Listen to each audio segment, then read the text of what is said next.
السلام عليكم ورحمة الله وبركاته. ازيكم حبايبي؟ عاملين ايه؟ يا رب تكونوا جميعا بخير. النهاردة الفيديو بتاعنا جميل جدا، اتمنى ينال اعجابكم. فيديو سهل وبسيط اقتصادي. يعني ما شاء الله عملنا كميات زي ما احنا شايفين كده، او زي ما احنا هنشوف للغدا والعشاء.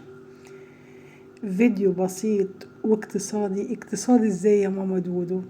ما شاء الله احنا شايفين الاكل يعني يكفي عزومة. والله الفيديو اقتصادي. النهاردة هنعمل اجنحة فراخ وكبد فراخ. هنعملهم بطريقة مبسطة سهلة وبسيطة، اكل مطاعم. هنعمله في دقايق معدودة، هيعجب الصغير والكبير وهيشرفك في العزومات. تعالوا نشوف. عندنا البطاطس، شوية ملح وفلفل وشوية زيت مع الجزر والبزلة. هنحط عليهم شوية مية مغليين وهنطلع بيهم على النار. ما شاء الله نقول خضار سوتيه بالملح والفلفل فقط. عندنا الكبد والأجنحة طبعا مغسولين غسيل ما شاء الله، يعني ما أقولكوش. زي ما احنا شايفين كده، شوية زيت مع شوية شطة شوية ملح وشوية سماق، وزيادة عن كده مش هنحط. يا سلام لو يعني باتوا في التتبيلة اللي معانا، ما شاء الله هتدينا طعم أفضل كمان.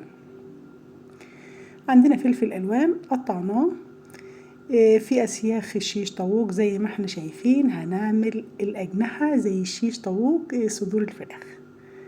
ما شاء الله زي ما قلت لكم هتشرفك في العزومات. والله الوجبة دي اقتصادية جدا جدا. عندنا الكبد، يمكن لأول مرة أو حصري من مطبخي، مطبخ ماما دودو. هنعملها في الستيك أو عصيان الشيش طاووق. طبعا بتاخد غلبة شوية، ولكن ما شاء الله النتيجة بتاعتها جميلة جدا. هنعملها في الفرن. يعني بصراحة أنا ما كنتش مصدقة الطعم. ما شاء الله الأولاد حبوها جدا. زي ما احنا شايفين، شوية سماق شوية ملح شوية شطة أو بابريكا حارة شوية زيت، وبالشكل اللي احنا شايفينه هنرصها في الصواني. طبعا انا دخلت الاجنحة اول، بعدين حطيت الكبد. يعني انا طلعتهم من الصينية وانا برصهم كده، كان الاجنحة خلصت. منزلة ما شاء الله الزيت بتاعها، حطيتهم مكان الاجنحة ودخلتهم الفرن. طبعا شوية القلوب اللي معانا غسلتهم وفتحتهم كويس جدا ونضفتهم واحتفظت بيهم في التلاجة. هبقى ان شاء الله اكمل عليهم وهنعمل وصفة جميلة مع بعض. شايفين الخضار ما شاء الله. نسيت اقول ان احنا حاطين شوية شبت وبقدونس. طبعا باقي الكبدة زي ما احنا شايفين نزلنا بشوية زيت وحطيناهم، لان يعني خلاص دي قطعة صغيرة مش هنعرف نحطها في شيش طاووق.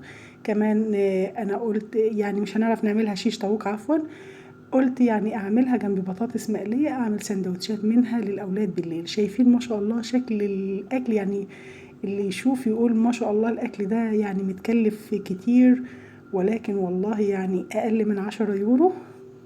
ما شاء الله عملنا اكل مطاعم فاخر من الاخر. اتمنى ينال اعجابكم. الخضار زي ما احنا شايفين، بزلة جزر بطاطس بصلاية شوية شبت مع بقدونس شوية ملح وفلفل وشوية زيت. واتمنى الوصفة تعجبكم. الفيديو خلص.